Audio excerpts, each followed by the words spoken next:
Russia's secret ship enters the Middle East as the Strait of Hormuz turns into a maritime chessboard. Opening hook, opening music, tense, cinematic, urgent. What happens when a single ship carries more than just cargo? What happens when one vessel becomes a symbol of war, sanctions evasion, diplomatic pressure, and the new shadow game being played across the world's most important waterways? Because right now, two explosive maritime stories are colliding in the Middle East. On one side, a Russian vessel linked to the so-called Shadow Fleet has reportedly entered Haifa port in Israel carrying grain that Ukraine says was stolen from occupied territory. On the other side, the Strait of Hormuz is turning into a battleground of deception, with ships using spoofing, dark tactics, and false identities to move under the radar after the U.S. blockade targeting Iranian-linked shipping. And together, these stories reveal something much bigger than one ship, one port, or one blockade. They reveal a world where trade is no longer just trade, where shipping lanes are no longer just shipping lanes, and where the sea itself has become a front line in global power politics. The ship that sparked outrage. Let's start with the vessel now at the center of the controversy.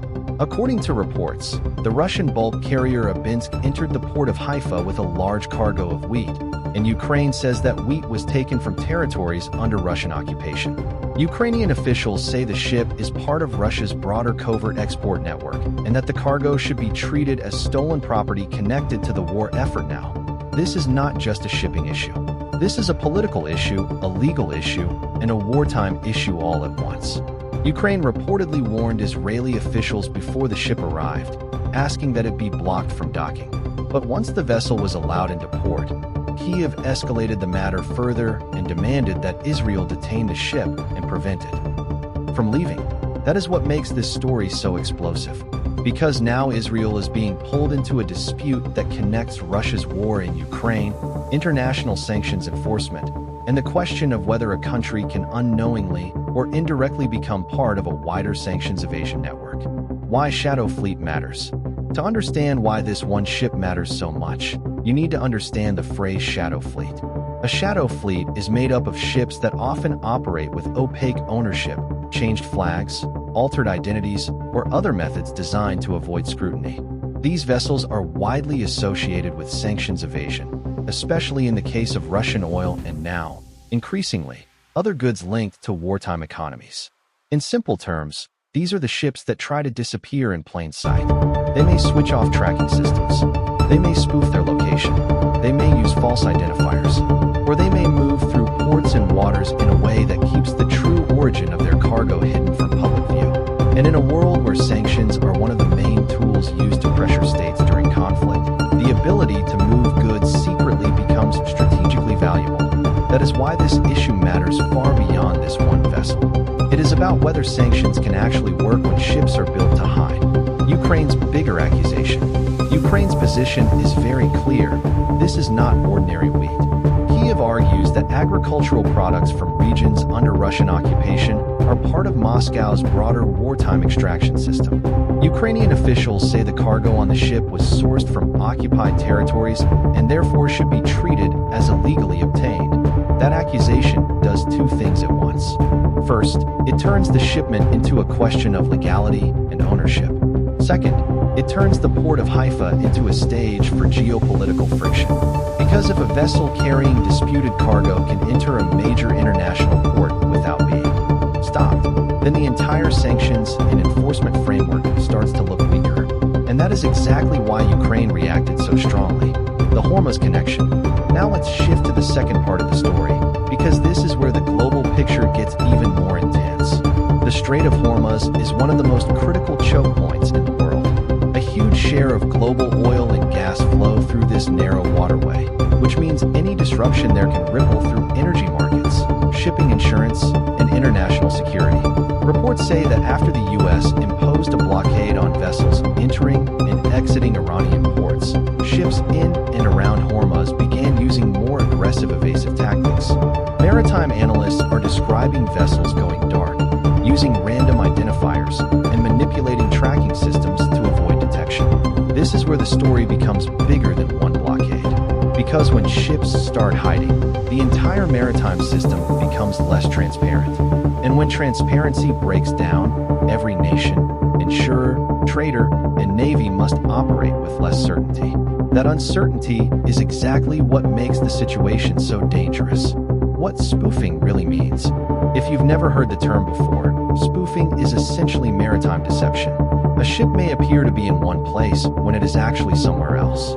It may transmit false coordinates or disable its transponder completely. Sometimes this is called going dark. In other cases, ships may appear under altered or zombie identifiers. Think of it like this. Imagine if a truck on a highway could switch its license plate, turn off its GPS, and drive through multiple countries without anyone being sure who owns it or what it is carrying. That is the kind of problem the maritime world is facing right now. And in the Strait of Hormuz, where tensions are already high, deception at sea is not just a technical trick. It is a strategic weapon. Russia, Iran, and the maritime playbook. What makes the timing even more significant is that Russia's shadow fleet tactics and the apparent spoofing behavior in Hormuz seem to reflect a broader global pattern. Experts note that Russia has long used shadow fleet operations to move oil under sanctions, with opaque ownership structures and vessel changes designed to confuse regulators. Now, similar evasive methods are being discussed in the context of ships around Hormuz. This does not necessarily mean one country copied another in a simple sense, but it does show that the playbook of maritime evasion is spreading. That matters because the oceans are not just water. They are infrastructure. They are how energy moves. They are how food moves. They are how pressure is applied. And they are how power is projected. So when these waters become arenas of deception, the consequences are global. What this means for the United States. For the United States, these developments are a major challenge. The U.S. blockade around Iranian-linked shipping in Hormuz is already testing enforcement capacity. If ships can go dark or spoof identities, then every boarding decision, every interception, and every intelligence assessment becomes harder. At the same time, the Russian ship issue in Haifa shows that sanctions enforcement is not only about military power. It is also about legal pressure, diplomatic coordination, port control, and international cooperation. In other words, the U.S. and its allies are facing a two-front maritime problem. One front is about blocking and monitoring Iran-linked movement in Hormuz. The other is about stopping Russian shadow trade networks from quietly moving goods through third countries and commercial ports. And both fronts depend on one thing: the ability to know who is moving what, where, and for whom. Why the story matters to ordinary viewers. This may sound like a distant maritime dispute, but it affects everyday life more than most people realize. If Hormuz becomes unstable, energy prices can move quickly. If sanctions become easier to evade, wars can be financed longer. If ports become entangled in geopolitical disputes, global trade costs can rise.